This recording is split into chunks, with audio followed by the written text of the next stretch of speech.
நீங்கள் பார்த்து கொண்டிருப்பது உங்கள் ஜாஷுவா டிவி. சகல ஜனங்களுக்கும் நற்செய்தி.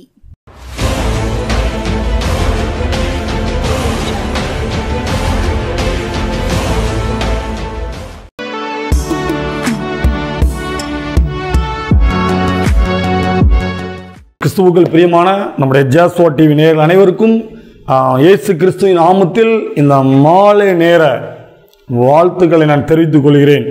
கர்த்தர் தாமே இந்த புதிய மாதத்திலும் முதல் ஞாயிற்றுக்கிழமை உங்களை பார்ப்பதில் மிகுந்த சந்தோஷம். 2 மாதங்கள் கர்த்தர் நம்மளை கண்மணி போல் பாதுகாத்தார், நம்முடைய தேவைகளை சந்தித்தார். இந்த 3வது மாதத்திலும் கர்த்தர் இந்த மாதத்தில் முழுவதும் நம்மளை பாதுகாத்து நம்மளை வழிநடத்தி நம்மளை ஆசீர்வதிப்பார், நம்மளை உயர்த்துவார். நாம் செய்திக்கு ஆதாரமாக ஒரு நிமிடம் கண்களை மூடி தேவனை நோக்கி, என் தேவனே என்னோடு கூட பேசுங்க, உங்களுடைய வார்த்தை எனக்கு தேவை என்று சொல்லி ஒரு நிமிடம் கண்களை மூடி ஜெபிப்போம். நல்ல தகப்பனே, உமக்கு நன்றி இயேசப்பா. இந்த பரிசுத்தமான ஓய்வு நாளிலும் ஆண்டவரே, அப்பா இந்த மணி 7 மணி நேரத்திலும் மாலை 7 மணி நேரத்திலும் ஆண்டவரே, இந்த ஜாஷுவா டிவியின் மூலமாய் தகப்பனே உங்களுடைய வார்த்தையை கேட்பதற்காய், அப்போ உங்களுடைய சத்தியத்தை கேட்பதற்காய், நீங்க சொல்லுகிற வார்த்தை வசனங்களை கேட்பதற்காய் அப்ப தகப்பனே ஆயத்தத்தோடு உட்கார்ந்து இருக்கிற, இதை கேட்டுக்கொண்டிருக்கிற ஒவ்வொரு இருதயத்தோடு கூட கர்த்தர் நீர் பேசுவீராக, நீர் வழி நடத்துவீராக. அந்த இருதயம் ஆண்டவரை நல்ல நிலத்தை போலப்பா, இந்த வசனமானது அந்த நிலத்தில் விழட்டும் ஆண்டவரை, அவருடைய இருதயத்தில் பிடித்து கொள்ளட்டும் தகப்பன. என் தேவன் நல்லவர், அவர் என்னை பாதுகாப்பார், வழி நடத்துவார் என்கிற ஒரு விசுவாசம் உள்ள வாழ்க்கை அவர்கள் வாழ்கிறவர்களாய், இயேசு ஒருவர் உண்மையான தெய்வம் என்று சொல்லி உண்மை அவர்கள் அறிந்து கொள்கிறவர்களாய் கர்த்தர் நல்ல ஒரு மாற்றத்தை கர்த்தர் கொடுக்க வேண்டும் என்று சொல்லி நான் செபிக்கிறேன் ஆண்டவரை. இசப்பா நீங்க பேசுங்கப்பா, உடைய வார்த்தை என் மூலமாய் வெளிப்பட நான் என்னை ஒப்பு கொடுக்கிறேன். இப்ப இயேசு மூலம் ஜெபிக்கிறோம் நல்ல பிதாவே, ஆமென். தேவனுக்கு நன்றி. இந்த நாட்களிலும் இந்த 3வது மாதத்தை கர்த்தர் காண கிருபை செய்தார். இந்த மார்ச் மாதம் அநேக நன்மைகளை கர்த்தர் நமக்கு தருவார், நம்மளை வழி நடத்துவார், நம்மளை ஆசீர்வதிப்பார். இந்த நாட்களிலும் ஒவ்வொரு வாரமும் ஞாயிற்றுக்கிழமை 7 மணிக்கு நம்முடைய ஜாஷுவா டிவியில் உருவாக்கும் நேரம் உங்களை உருவாக்கி கொண்டு இருக்கிறது. இன்னும் உங்களை உருவாக்கும், இன்னும் உங்களை பலப்படுத்தும், இன்னும் உங்களை ஆசீர்வதிப்பும். தேவன் உங்களோடு கூட பேசுவாராக. அந்த நாட்களிலும் எடுத்துக்கொள்ளப்பட்ட வேத பகுதி சங்கீதம் 56ஆம் அதிகாரம் 4ஆம் வசனம். சங்கீதம் 56 4ஆம் வசனம். தேவனை முன்னிட்டு அவருடைய வார்த்தையை புகழ்வேன், தேவனை நம்பி இருக்கிறேன், நான் பயப்படேன், மாம்சமானவன் எனக்கு என்ன செய்வான். இது தாவீது ராஜாவோட சங்கீதம் தான். தேவனை முன்னிட்டு அவருடைய வார்த்தையை நான் புகழுவேன், தேவனை நம்பி இருக்கிறேன், நான் பயப்படேன், மாம்சமானவன் எனக்கு என்ன செய்வான். இந்த வார்த்தையை நீங்க சொல்ல முடியுமா? அப்படி எத்தனை பேர் நீங்க இந்த வார்த்தையை சொல்ல முடியும்? நான் பயப்பட மாட்டேன், நான் எதுக்கும் பயப்பட மாட்டேன், நான் எவனுக்கும் பயப்பட மாட்டேன். ஏன் தெரியுமா? அவன் மாம்சமான ஒரு மனிதன், அவன் சாதாரணமான ஒரு மனிதன். அவன் ஒரு வயிற்று வலி வந்து அவன் பத்த மாட்டான், சரியா? ஒரு சாதாரண காய்ச்சலுக்கு எந்த ஒரு மனிதனும் நிலைச்சு நிற்க முடியாது. அவன் சாதாரணமான மனிதன், அவன் மண்ணால் உருவாக்கப்பட்டு மண்ணுக்கு போகிற ஒரு மனிதன். அந்த மனிதன் என்ன செய்வான்? நான் பயப்பட மாட்டேன், நான் தேவனை முன்னிட்டு நான் நிற்கிறேன். அப்படி நீங்க சொல்லுவீங்களா? இல்லை அவன் யார், அவன் பெரிய ஆளோ, அவன் என்ன செஞ்சிருவான், என் குடும்பத்தை என்ன செஞ்சிருவான், நான் அவனை அதை செஞ்சிருவேன், இதை செஞ்சிருவேன், அங்கே டிரான்ஸ்ஃபர் அடிச்சிருவேன், இங்கே டிரான்ஸ்ஃபர் அடிச்சிருவேன், இந்த ஊரில் இருக்கோடாம ஆக்கிடுவேன். அப்படி சொல்லக்கூடாது. வார்த்தை அழகா சொல்லுது, தேவனை முன்னிட்டு அவருடைய வார்த்தையை நான் புகழ்வேன், தேவனை நான் நம்பி இருக்கிறேன். உங்க நம்பிக்கை யார் மேல இருக்கணும்னா இயேசு மேல இருக்கணும் உங்க நம்பிக்கை. அப்போ நான் பயப்படேன், மாம்சமானவன் அவனால இங்கே ஒண்ணு செய்ய முடியாது. அவன் சாதாரணமான மனுஷன், அவன் வாயிலிருந்து வரக்கூடிய வார்த்தை நம்ம இருதயத்தை என்ன செய்யக்கூடாது, கலங்கடிக்கப்படாது. அவன் கோபமா சொல்லுகிற வார்த்தை நம்ம பயப்படக்கூடாது.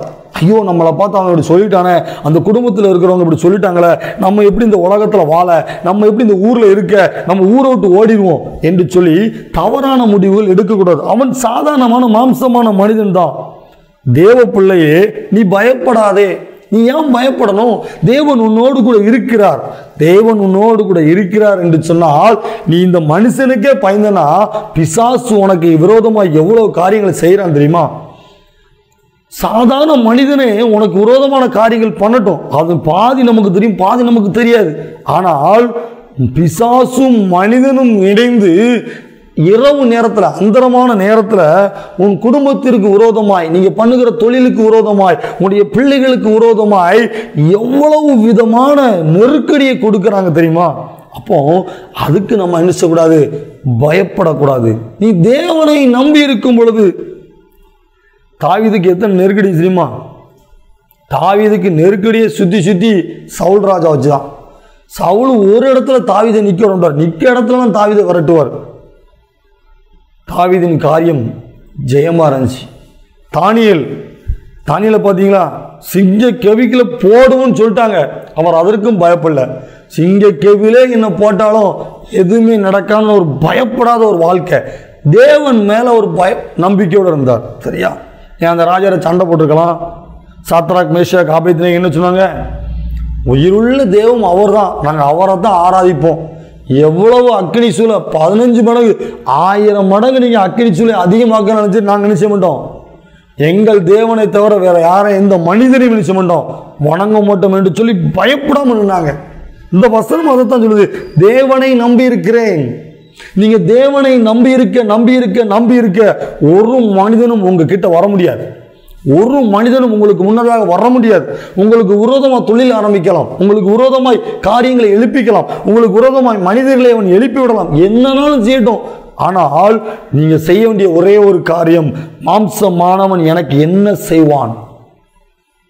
மாம்சமானவனால ஒண்ணுமே செய்ய முடியாது. நாய் பார்த்திருக்கீங்களா? நாய் சைக்கிளில் போனாலும் குறைக்கும், பைக்கில் போனாலும் குறைக்கும், காரில் போனாலும் குறைக்கும், பஸ்ஸில் ஏறிக்கு வந்து போனால் நாய் என்ன செய்யும்? ரோட்டில் நடந்து லொல் லொல் லொல்னு குறைக்கும். அது அவ்வளோதான், அதுக்கு மேலே ஒன்றும் செய்யாது. அப்படி எல்லா காரியத்தையும் தட்டி விட்டு நான் தேவனை நம்பி இருக்கிறேன், நான் எதற்கும் பயப்பட மாட்டேன். தாவீது அழகா சொல்றாரு. எல்லாரும் கோலியாத்தை பார்த்து பயப்படுறாங்க. அவன் டெய்லி வராரு, உங்களிருந்து ஒருத்தன் வரட்டும், நாங்க 2 பேரும் சண்டை போடுறோம், யார் தோற்கிறாங்களோ அப்படி என்னெல்லாமோ கோலியாத்து டெய்லி வராரு. அவன் சத்தத்தை பார்த்தோன்னே எல்லாரும் பயந்து போய் நிற்கிறாங்க, அவனுடைய உருவத்தை பார்த்தோன்னே எல்லாரும் பயந்து போய் நிற்கிறாங்க, அவன் பேசும்போது எல்லாரும் பயப்படுறாங்க. ஆனால் தாவீது ஒரு சின்ன பையன், அவனுக்கு எப்படி வால் பிடிக்க தெரியாது, அவனுக்கு அந்த கவசங்கள் போட தெரியாது, எப்படி பேசணும் தெரியாது, எப்படி சண்டை பண்ணணும் தெரியாது. ஆனா ஒன்னே ஒன்று சொன்னாரு, இஸ்ரவேலின் தேவன் என் கூட இருக்கிறாரு, என் தேவன் பெரியவர், என் தேவத்தின் நாமத்தின் மூலமாய் நான் போறேன்னு சொல்லி இயேசுவின் நாமத்தின் மூலமாய் அவ்வளோ பெரிய கோலியாத்தை சிம்பிளா ஒரு கல்லை வச்சு தட்டி விட்டார். சிம்பிளா ஒரு கல்லு தான் அப்படி சுத்துறாரு, மண்டையில் அடிச்சுக்கும் போது இவ்வளவுதான் வாழ்க்கை, இவ்வளவுதான் வாழ்க்கை. இது தெரியாம அந்த பிரச்சனையை பார்த்து, அந்த மனிதனை பார்த்து, அவன் என்னை பார்த்து இப்படி சொல்லிட்டானே,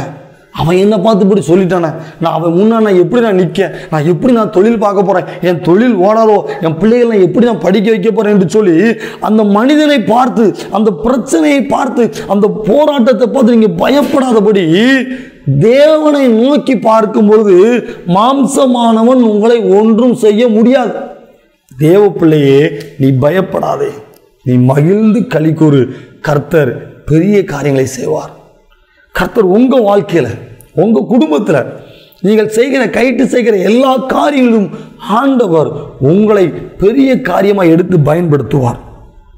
எரேமியா 39ஆம் அதிகாரம் 17ஆம் வசனம். ஆனால் அந்நாளிலே உன்னை தப்புவிப்பேன் என்று கர்த்தர் சொல்லுகிறார். உங்களை அவர் தப்புவிப்பேங்கிறார். பிசாசு உங்களுக்கு விரோதமாக எத்தனையோ கண்ணிகளை போடலாம், மனிதன் உங்களுக்கு விரோதமாக எத்தனையோ விதமான பொல்லாத செயல்களை, திட்டங்களை போடலாம்.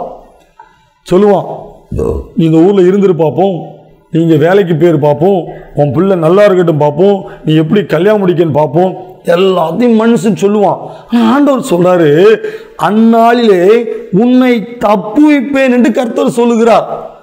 மனிதன் போடுகிற திட்டத்திற்கு உங்களுக்கு கொடுக்க மாட்டார். மனிதன் போட்டிருக்கிற வலையில உங்க கால்கள் மாட்டிக்கொள்ளாதபடி ஆண்டவர் அதை தாண்ட கிருபை செய்வார். எரேமியா 39:17 அந்நாளிலே உன்னை தப்புவிப்பேன் என்று கர்த்தர் சொல்லுகிறார். அவன் நினைக்கிற காரியம் உங்க வாழ்க்கையில நடக்காது. பிசாசு நினைக்கிற காரியம் உங்க வாழ்க்கையில நடக்காது. நடந்தது போல தெரியலாம். ஐயோ எனக்கு ஒரு பிரச்சனை, எனக்கு உடம்புல ஒரு பலகீனம், எனக்கு எதுவுமே வழி தெரியல என்று சொல்லி அப்படி கண்ணை கட்டி காட்டில் விட்டது போல தெரியலாம்.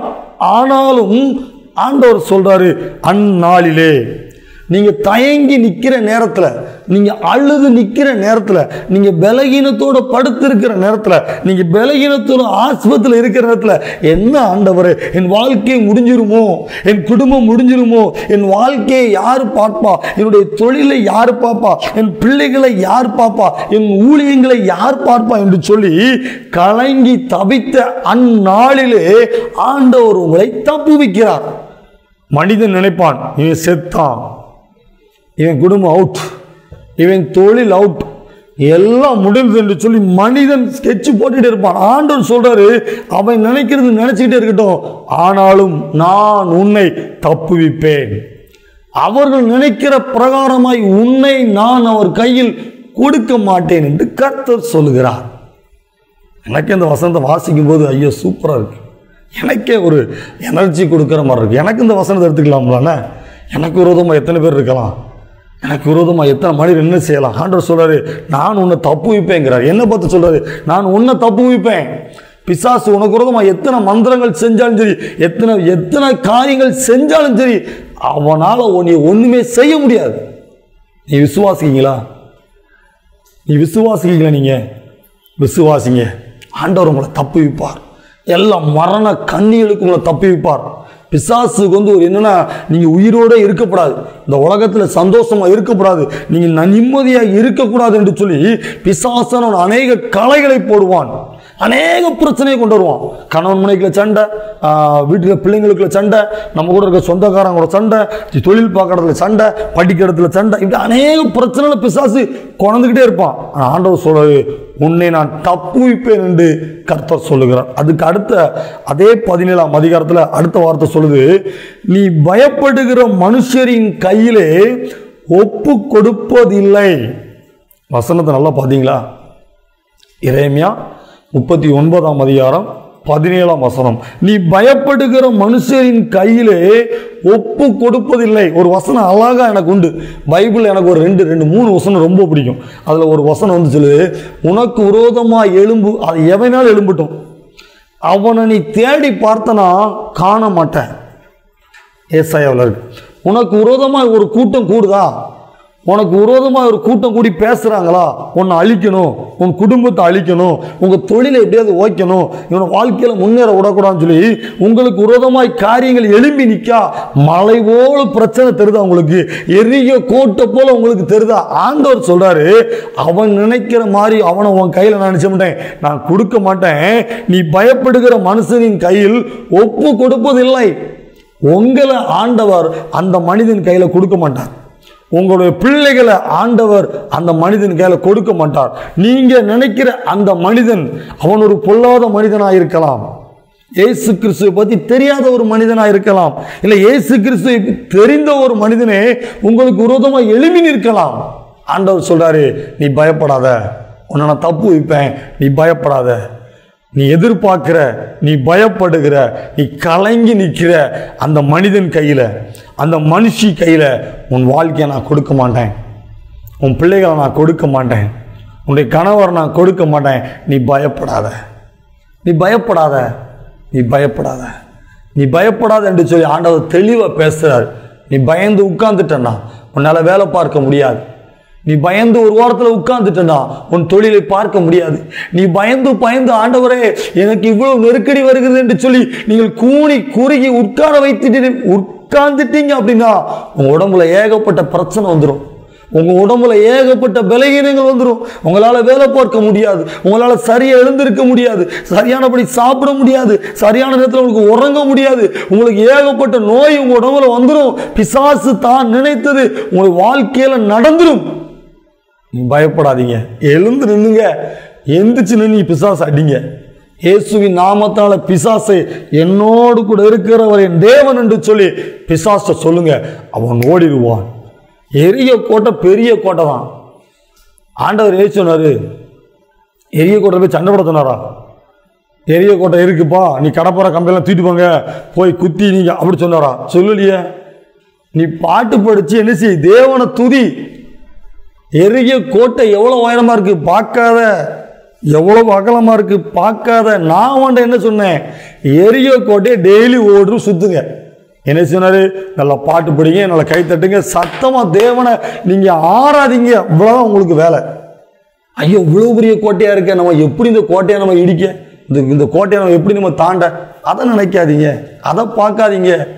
எல்லா பிரச்சனையுமே பெருசு தான். வரக்கூடிய பிரச்சனை எல்லாமே நம்ம தகுதிக்கு கூடுனது தான், தகுதிக்கு மிஞ்சினது தான். ஆண்டவர் சொல்றாரு, அதை நீங்க பார்க்காதீங்க, அதை நீங்க பார்க்காதீங்க. கோட்டையை நீங்கள் பார்க்காதீங்க, பிரச்சனை நீங்கள் பார்க்காதீங்க, உங்களுக்கு எதிராக இருக்கிற போராட்டத்தை நீங்கள் பார்க்காதீங்க, உங்களுக்கு எதிராக இருக்கிற கடன் பிரச்சனை நீங்கள் பார்க்காதீங்க. உங்கள் தொழிலில் கொஞ்சம் டவுன் ஆகிட்டா, நீங்கள் நினச்ச மாதிரி உங்கள் தொழில் நடக்கலையா, நீங்கள் நினச்ச மாதிரி உங்களுடைய பிள்ளைங்களுடைய வாழ்க்கை வரலையா, பயப்படாதீங்க. காலங்கள் இன்னும் இருக்குது, ஒன்றும் குறைஞ்சி போகலை, ஒன்றும் ஒழிஞ்சு போகலை. ஆண்டவர் உங்களுக்கு ஜீவனை கொடுத்து வச்சுருக்காருல, நீங்கள் ஜெபம் பண்ணுங்க. நான் பயப்பட மாட்டேன் ஆண்டவரே, நான் பயப்பட மாட்டான். என் வாழ்க்கையில பயத்தை கொடுத்துறாதீங்கப்பா. பிசாசு என் வாழ்க்கையில பயத்தை கொடுக்குறான்பா. என் பிசாசு, அந்த பிசாசு நினைக்கிற அந்த பயம் என் வாழ்க்கையில வரக்கூடாது ஆண்டவரே சொல்லுங்க. பயமே, பயப்படுத்துகிற பொல்லாத பிசாசே, இயேசுவின் நாமத்துல உன்னை நான் மேற்கொள்கிறேன் சொல்லு. நீ சொல்லுங்க, வாயை திறந்து அறிக்கிடுங்க. பயம் உங்க வாழ்க்கையில வரக்கூடாது. பயம் உங்க வாழ்க்கையில வந்துட்டுனாலே நீங்க ஒன்றும் செய்ய முடியாது, எல்லாம் டோட்டல் அவுட் ஆயிரும். பயப்படாதீங்க, பயப்படாதீங்க. ஆண்டவர் உங்க கூட தான் இருக்கிறார். அழகா சூப்பர் வசனம், வசனத்தை சொல்லி நான் முடிக்கிறேன். ஆனால் அந்நாளிலே உன்னை தப்புவிப்பேன் என்று கர்த்தர் சொல்லுகிறார். நீ பயப்படுகிற மனுஷரின் கையிலே ஒப்பு கொடுப்பதில்லை என்று கர்த்தர் சொல்லுகிறார். அதுக்கு அடுத்த வசனம் சொல்லுது, எரேமியா 39:18, உன்னை நிச்சயமாக விடுவிப்பேன், நீ பட்டயத்துக்கு இரையாவதில்லை, நீ என்னை நம்பினபடினால் உன் பிராணன் உனக்கு கிடைத்த கொள்ளை பொருளை போல இருக்கும் என்று கர்த்தர் சொல்லுகிறார். வசனத்தை நல்லா வாசித்தீங்களா? வசனம் அழகா சொல்லுது, நீ என்னை நம்பினபடினால். மனிதனை நம்பவே கூடாது. ஏசப்பா மேல உங்க நம்பிக்கை இருந்தது, நீங்க அவரை மாத்திரம் நீங்க நம்பி இருந்தீங்க அப்படின்னா அவர் சொல்றாரு, உன் ஜீவன் தப்பிக்கும். உங்க உயிர் இருக்குல்ல, உங்க உயிர் கொள்ளை பொருள் போல். அந்த ஜீவனை எந்த பிசாசும் கொண்டு போக முடியாது. அந்த ஜீவனை, நமக்குள் இருக்கிற ஜீவன், அந்த உயிர், அது போனால் திரும்பி வராது. பொருள் போனால் வாங்கிக்கலாம், சரியா? தொழில் போன இடத்துல வாங்கிக்கலாம், வீடு போன இடத்துல வாங்கிக்கலாம், கார் போன இடத்துல வாங்கிடலாம். டோன்ட் வரி, அதை பற்றி கவலைப்படக்கூடாது. ஆனால் இந்த ஜீவன் தான் உங்களுக்கு முக்கியம். இந்த ஜீவன் உங்களுக்கு ஆண்டவர் கொடுத்துருக்காருல. கொஞ்சம் தொழில் டவுனாக இருக்குது, அவ்வளோதானே, ஒன்றும் இல்லையே. கொஞ்சம் நீங்கள் நினச்ச மாதிரி வியாபாரம் நீங்கள் நினச்ச மாதிரி இல்லை, கொஞ்சம் குறையாக இருக்குது, இவ்வளோதானே. உங்கள் பிள்ளைங்க நீங்கள் நினச்ச மாதிரி நல்லா படிக்கலை, இவ்வளோதானே. பயப்படாதீங்க, இதுக்கெல்லாம் பயப்படாதீங்க. இதுக்கெல்லாம் பயந்து போய் ஐயோ போச்சே போச்சே அப்படி சொல்லாதீங்க. நீ என்னை நம்பினபடியால், வசனம் சொல்லுது, நீ என்னை நம்பினபடினால், இயேசுவை நீங்க நம்பினபடினால் உங்க வாழ்க்கையில நீங்க பயப்படுகிற காரியம் எதுவும் நினைச்சாது நடக்காது. நீங்க பயப்படுகிற எந்த ஒரு காரியம் உங்க வாழ்க்கையில் நினைச்சாது நடக்காது. உங்க வாழ்க்கை ஜெயமுள்ள வாழ்க்கையா இருக்கும். உங்க வாழ்க்கை ஒரு வெற்றி உள்ள வாழ்க்கையா இருக்கும். உங்க வாழ்க்கை ஒரு ஆசீர்வாதமான வாழ்க்கையா இருக்கும். இது உண்மை, இது உண்மை. கர்த்தர் உங்களோடு கூட தெளிவாக, எனக்கே இந்த வசனத்தை விட்டு வெளியே வர முடியல. எரேமியா 39:17-18 நல்லா உட்காந்து மாறி மாறி வாசிங்க. தேவன் உங்க கூட தெளிவாக பேசுறார். எரேமியா 39:17-18. கர்த்தர் உங்களை ஆசீர்வதிப்பார். இருந்தவர் தலைகளை தாழ்த்தி ஜெபம் பண்ணுவோம். நல்ல தகப்பனே, உமக்கு நன்றி. நாட்கள் ஆண்டவரே, நீ பயப்படாதே, நீ பயப்படாதே மகனே மகளே, நீ பயப்படாதே என்று சொல்லி அப்பா நீ எங்களோடு கூட பேசுகிறதற்காய், நீ பேசினதற்காய் உமக்கு நன்றி அப்பா. நாங்கள் பயப்படுகிற அந்த மனிதன் கையில் எங்களை கொடுக்காதபடினால் உமக்கு சோத்திரம். நாங்கள் பயப்படுகிற அந்த மனிதன் கையில் எங்களை ஒப்பு கொடுக்காமல் இருக்கிறதுக்காக உமக்கு சோத்திரம். நாங்கள் உம்மை நம்பி நிற்கிறோம்ப்பா. அப்பா எங்கிட்ட பலன் இல்லைப்பா, எங்கிட்ட படிப்பு இல்லைப்பா, எங்கிட்ட பணம் இல்லை ஆண்டவரே. அப்பா எங்கிட்ட உலகப்பரமான எந்த ஆசீர்வாதங்கள் குறைவாக இருந்தாலும் ஆண்டவரே, இயேசு கிறிஸ்து ஒருவர் எங்களோடு கூட இருக்கிறார். அவர் பயப்படாத தேவன், அவர் எங்களை பாதுகாக்கிற தேவன் என்று சொல்லி நாங்கள் விசுவாசிக்கிறோம் ஆண்டவரே. உங்க மேல நாங்கள் நம்பி இருக்கிறோம் என்று சொல்லி தேவன் மேல நம்பி இருக்கிறோம் தகப்பனே. எங்களை ஆசீர்வதிங்க, எங்களை பாதுகாத்துக் கொள்ளுங்க. அப்போ நாங்கள் கைட்டு செய்கிற வேலைகள் நீங்க ஆசீர்வதிங்க. என்னுடைய பிள்ளைகளை ஆசீர்வதிங்க, என்னுடைய பிள்ளைகளின் பிள்ளைகளை ஆசீர்வதிங்க, என்னுடைய விவசாயங்களை ஆசீர்வதிங்க. நாங்கள் பண்ணுகிற சின்ன சின்ன தொழில்களை, அப்ப சின்ன சின்ன வியாபாரங்களை நீங்க ஆசீர்வதிங்க ஆண்டவரே. அந்த தொழில் மூலமா தான், அந்த வியாபாரங்கள் மூலமாய் தான் நாங்கள் ஆசீர்வாதத்தை எதிர்பார்த்து கொண்டு இருக்கிறோம்.